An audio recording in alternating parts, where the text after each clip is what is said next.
নিজের চোখে আমি এগুলো দেখেছি।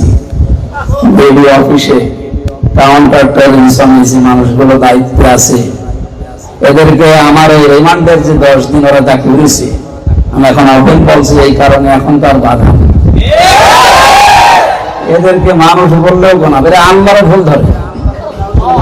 রিমান্ডে আমারে নিয়ে আমার হাত উপরে বেঁধে, চোখ বেঁধে 11 ঘন্টা টাঙিয়ে রেখেছে।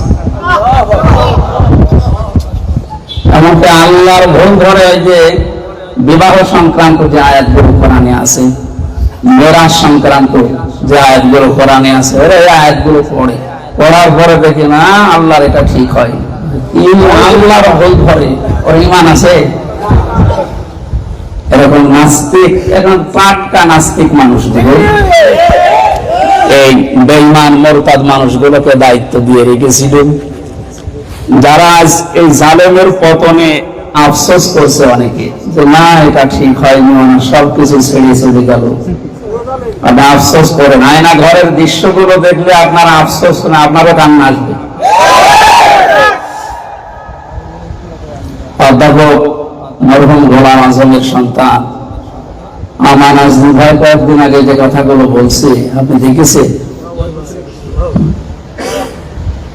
আপনার ভেতরে সামান্য মনুষ্যত্ব থাকলে তো এই আফসোস করা আপনার ঠিক হয়নি। ফেসবুকে এখনো অনেকে দিচ্ছেন না, আমাদের খুব দুঃখ লাগছে। তো দুঃখ তো আপনার লাগারই কথা, আমি মানুষ, আমি তো জানোয়ার হয়ে গেছি। আমি তো জেলখানায় যাবার পরে একজনের ঘটনা বলেছিলাম চট্টগ্রাম মাহফিলে, শহীদ মীর কাশেম আলী, ওনার সন্তান এই যে ব্যারিস্টার আরমান ভাই অন্যতম ছিলেন। কি অবস্থা হয়ে গেছে চেহারা দেখেছেন তারা। আমি 3 বছর ছিলাম জেলের ভেতরে, আমাকে ফাঁসির কন্ডেম সেলের ভেতরে 24 ঘন্টা আমাকে আর মাওলানা মামুনুল হককে তালা লাগিয়ে রাখত। আমার মামলা যেটা, ওটা মূল চুরির মামলাও না, আর আমার রেখেছে কোথা দেখেছে যত রকমের কষ্ট দেওয়া যায়, যোগাযোগ বিচ্ছিন্ন করে। অন্যান্য বন্দী যারা ফাঁসির আসামি যারা, তারা 7 দিন পরে পরিবারের সাথে একদিন 10 মিনিট কথা বলে মোবাইলে, আর আমারে একেবারে আমার আর মামুনুল হককে, আরো আলেম যারা হেফাজত ইসলামের ছিল, এদেরকে কোন যোগাযোগ নেই। বাড়ি থেকে কেউ আসলে 10টা 12টা গোয়েন্দা বিভাগ যারা আছে তাদের অনুমতি নিয়ে ওনারা যদি মনে করে তারপরে 5-7 মিনিট 10 মিনিট কথা বলতে দেয়, তার 3-4 জন এদিকে দাঁড়িয়ে থাকে, কি বলছে কথা বলা যায়। ও 1 বছর 1.5 বছর পরে বাড়ি থেকে একজন আসতো, অত দূর থেকে আসা যায়। আমার বাড়ি কুষ্টিয়া, থাকতাম গাজীপুরের কাশিমপুর হাই সিকিউরিটি জেলে। সুপার জেলার বেশিরভাগ আমার ওই সময় যারা পাল্টিয়েছে সব হিন্দু।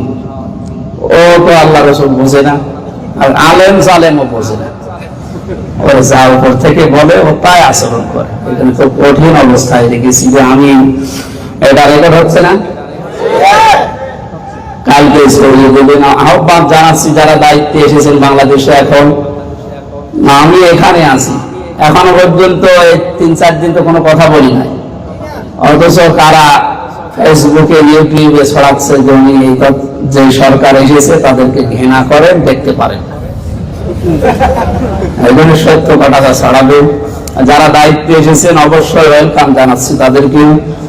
আর যে মানুষগুলো এই গোয়েন্দা বিভাগের বিভিন্ন দায়িত্বে যারা আছে, বিশেষ করে আয়না ঘরের সাথে আর এই ডিবি অফিসে কাউন্টার টেলিভিশনে যারা দায়িত্বে ছিল, এই মানুষগুলোর কোনো মাপ নেই।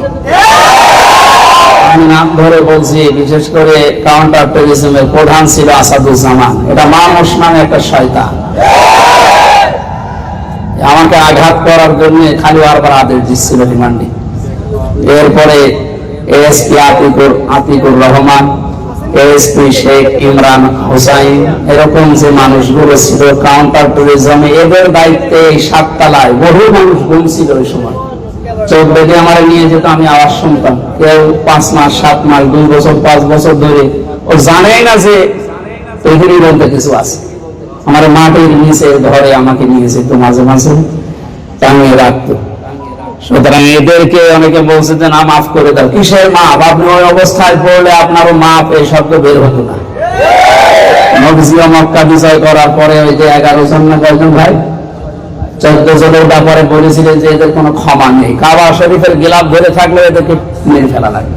সুতরাং এই বাংলাদেশে, আমাদের দেশে এই 15-17 বছর যারা জুলুমের স্টোন রোলার চালিয়েছে, যাদের মাধ্যমে ওই সময় যদি 14 জন হয়, আমার মনে হয় এই 1400 বছর পরে 28 জন হয়ে গেছে। এদের কোনো ক্ষমা নেই, এদেরকে বিচারের আওতায় আনাই লাগবে এবং যা করেছে তার পাই টু পাই হিসাব নেওয়া লাগবে।